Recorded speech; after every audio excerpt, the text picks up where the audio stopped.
कभी कभी हम किसी जगह पे पहली बार आते हैं और वो इतनी अपनी सी लगती है जैसे ना जाने कितना पुराना नाता हो। शिमला आके हमें कुछ ऐसा ही अपनापन महसूस हुआ।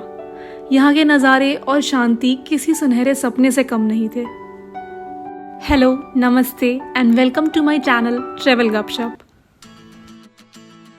शिमला का दूसरा दिन हमने शुरू किया गर्मा गर्म चाय और बहुत सारी बारिश के साथ।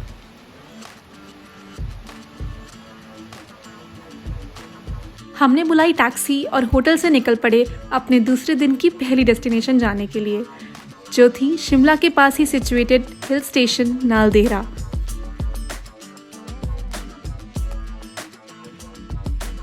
This small hill station located just around 22 kilometers from Shimla took our breath away with its scenic beauty as we went through its roads filled with pine, cedar, deodar trees and heavenly view of mountains.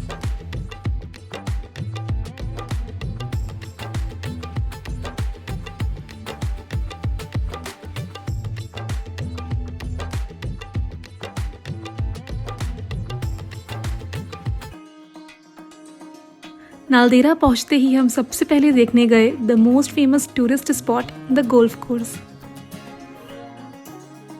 यहाँ पहुंचने पे आपको लेनी होगी horse ride, जिसके लिए you will have to पे ₹500 पर पर्सन, और ये आपको ले जाएंगे ऑन अ ब्यूटीफुल राइड जिसमें आपको सबसे पहले देखने मिलेगा Mahunag temple. This temple is dedicated to the snake God.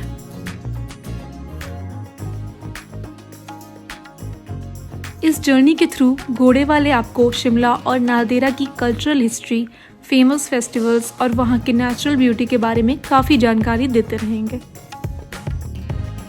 वहाँ पे हमें ये भी पता चला कि जिन रास्तों से हम गुजर रहे थे वहाँ पे कई फेमस मूवीज़ और उनके सॉन्ग्स भी शूट हो रखे थे। Along the ride, we witnessed the greenery, the ultimate silence, chirping of birds, the music of far-flowing river, and ray of sun peeking from long deodar trees.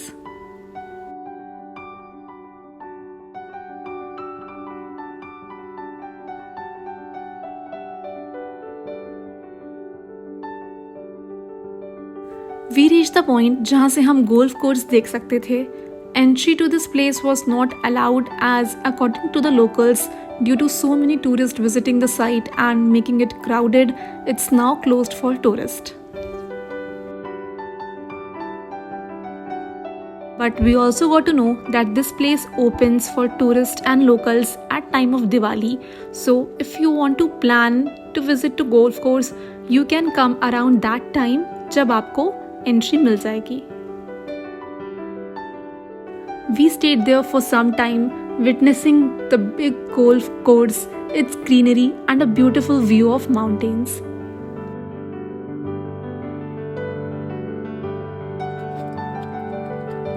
After spending almost an hour on the horse ride, we took some photos alongside road, had some bhutta and then moved to our next destination for the day, Mashobra.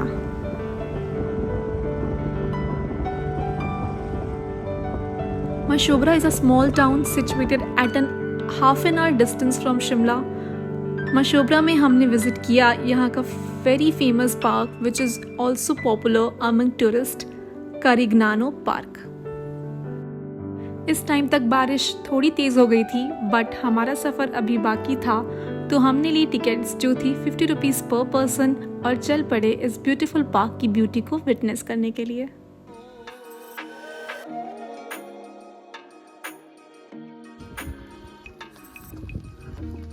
This place is in the middle of a jungle and here you can see pretty blooming flowers, a tree house, children's park. You can walk up to Buddha's statue and sit in the shades to enjoy the ultimate silence and fresh air.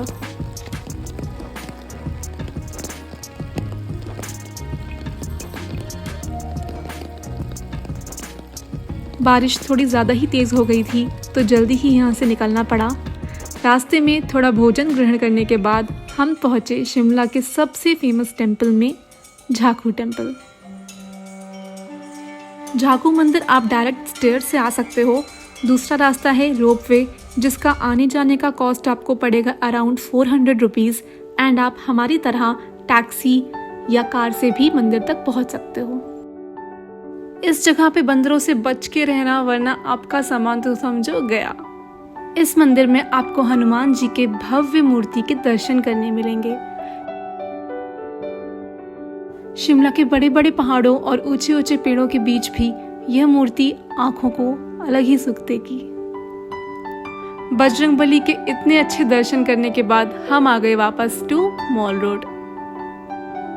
अगर आप लोगों ने Shimla tour 1 का video देखा होगा तो आपको ये ज़रूर पता होगा कि फर्स्ट डे में हमारा चर्च घूमना नहीं हो पाया था क्योंकि हम लेट हो गए थे। गेस व्हाट, डे 2 में भी वही हुआ। अनलकीली चर्च आज भी बंद हो गया था और हम चर्च नहीं विजिट कर पाए। फिर क्या, हमने शुरू करी अपनी शॉपिंग और सबसे पहले गए लक्कड़ बाज़ार, जो शिमला की लोकल मार्केट है। यहाँ पे आपको चाहे लोकल हो चाहे ब्रांडेड हो, सब कुछ खरीदने को मिल जाएगा। ऑलमोस्ट 1-1.5 घंटे शॉपिंग करने के बाद हम पहुँचे cafe soul to have a dinner. ये काफ़ी एस्थेटिक और थोड़ा महंगा कैफ़े था, तो हमने यहाँ पे खाया इटालियन। पेट तो भर गया था, लेकिन बाहर निकलते ही एक शॉप पे हमें दिखा सिडू, जो कि हिमाचल प्रदेश का काफ़ी पॉपुलर डिश है। तो हमने खाया सिडू, जो कि बहुत ही टेस्टी था। तो ऐसे ही घूमते घुमाते और खाते पीते हमने ख़त्म किया अपना सेकेंड और लास्ट डे इन शिमला। अगले दिन सुबह हमारी बस थी फॉर दिल्ली एंड एक बड़े से यादों का पिटारा और काफ़ी प्यारे मोमेंट्स के साथ हमने किया शिमला को बाय बाय।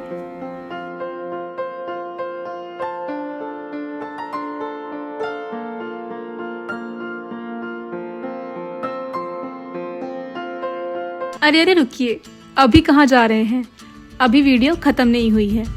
अब मैं आपके साथ शेयर करूँगी कुछ इम्पॉर्टेंट टिप्स जो मैंने एक्सपीरियंस की अपने ट्रिप टू शिमला में।